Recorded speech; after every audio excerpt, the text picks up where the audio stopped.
Malheureusement, c'est vrai, parce que jusqu'à présent, on a une sorte, si vous voulez, de relations économiques extraverties. Ça, c'est net.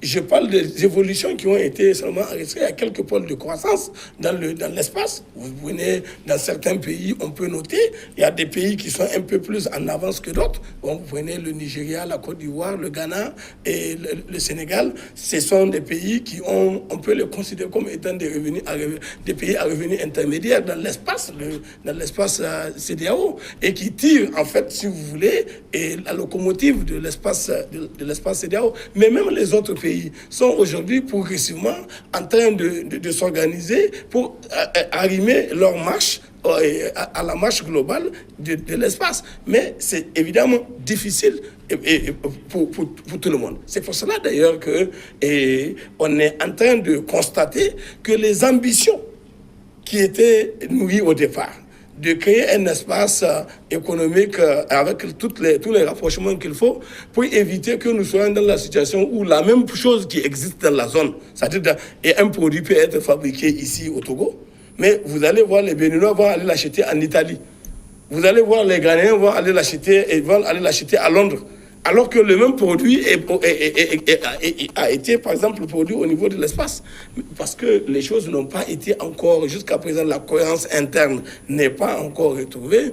C'est ça qui constitue le vrai challenge que nous avons devant nous. Maintenant, par exemple, il faut voir, il y a des choses que nous sommes en train de penser. C'est pour ça d'ailleurs qu'aujourd'hui, la mutation future, et très bientôt, est de travailler à amener l'ensemble des citoyens de la zone, de l'espace, à prendre conscience de l'intérêt que nous avons à nous considérer comme étant les citoyens de l'espace CEDEAO et les citoyens de la communauté. Et faire en sorte que l'ensemble aussi de nos pays puissent se garantir les objectifs fixés, tels que par exemple la libre circulation des personnes et des biens.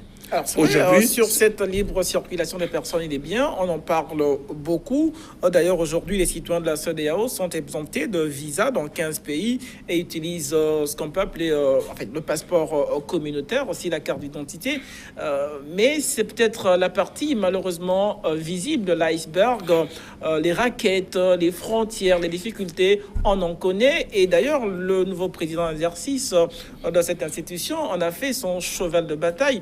Le président togolais, Faure Gnassingbé, récemment était sur l'une des frontières togolaises pour constater, en fait, de visu, ces difficultés qui subsistent toujours. Oui, absolument, absolument. Et ça, je pense que c'est un des problèmes aujourd'hui qui est très fondamental, sur lequel on doit nécessairement travailler à se donner les moyens d'opérationnaliser cet engagement commun et qui avait été pris pour considérer qu'il y a la libre circulation des personnes et des biens et que l'ensemble des citoyens de l'espace puissent se considérer tous comme étant des citoyens d'un même pays et qu'ils peuvent aller partout où ils veulent sans qu'il y ait cette difficulté-là. Maintenant, malheureusement, c'est resté théorique.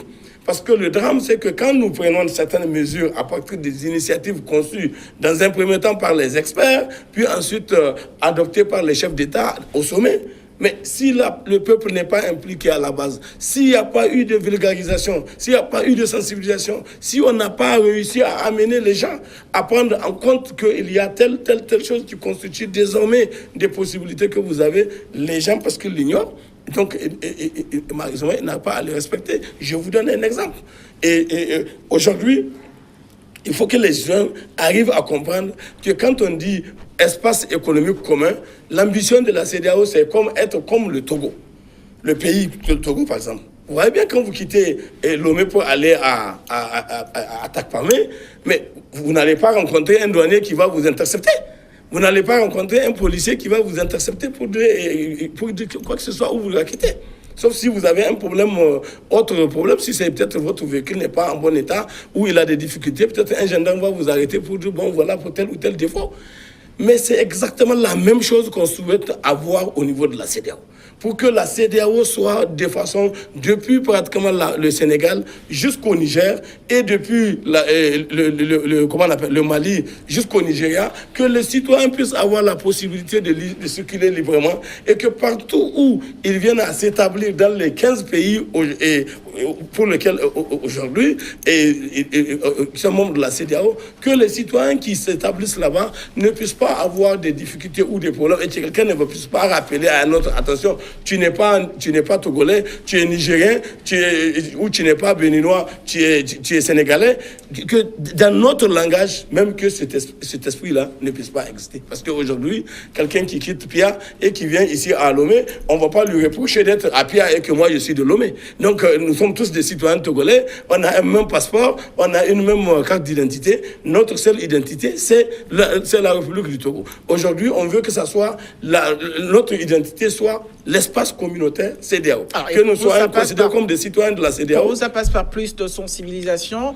Absolument, absolument. Et c'est pour ça que d'ailleurs j'ai loué l'initiative que j'ai vue il y a quelques jours, le temps de mon séjour ici. J'ai constaté que le président en exercice actuel de la CEDEAO, le président son Excellence Faure Gnassingbé, et je l'ai vu en train d'aller sur le terrain pour voir dans la pratique ce qui est en train d'être vécu par les populations. Et ça a été un signal fort. Lorsqu'il a fait cet exercice, les gens, dans tous les cas, autour de toutes les frontières togolaises, et les gens ça les a frappés, et l'image qui n'est pas restée qu'ici et qui a été aussi reportée par d'autres télévisions qui ont fait que les citoyens de la communauté ont pu le voir certainement chez eux, donc à travers ces télévisions-là. Donc ils ont dû savoir que l'affaire est devenue sérieuse et que désormais les responsables veulent prendre le taureau par le cornes pour rendre effectif sur le terrain comment on appelle ça, la décision du protocole qui consacre la libre circulation des personnes et des biens. Et je pense que cela est une bonne chose.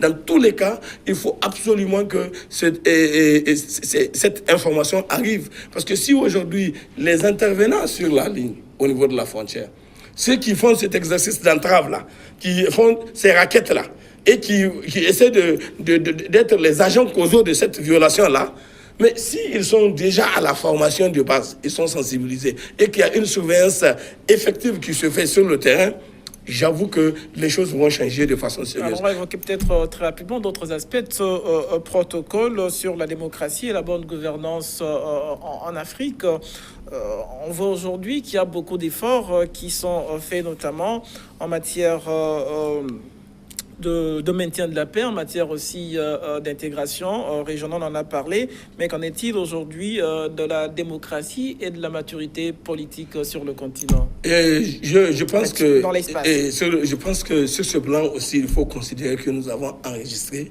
beaucoup beaucoup d'avancées.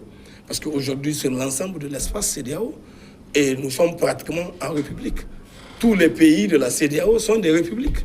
Tous les pays de la CEDEAO sont des pays considérés comme démocratiques.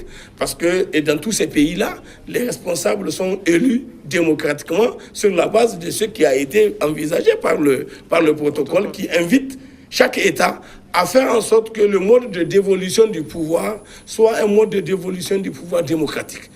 Quand on parle de mode de dévolution du pouvoir démocratique, ça veut dire qu'on a fait recours au peuple. On a organisé des élections et le peuple a choisi ses représentants et que ces représentants-là ont été effectivement investis de la mission de conduire les affaires de l'État. Maintenant, les choses sont un peu différentes d'un pays à l'autre. Parce que le protocole, lorsqu'il a évoqué les principes en tant que tel de la démocratie et de la bonne gouvernance, l'enjeu ici, c'est de voir dans quelle mesure, en allant à la démocratie et en appliquant les principes de la bonne gouvernance, on va avoir une meilleure offre de l'État, de nos différents États.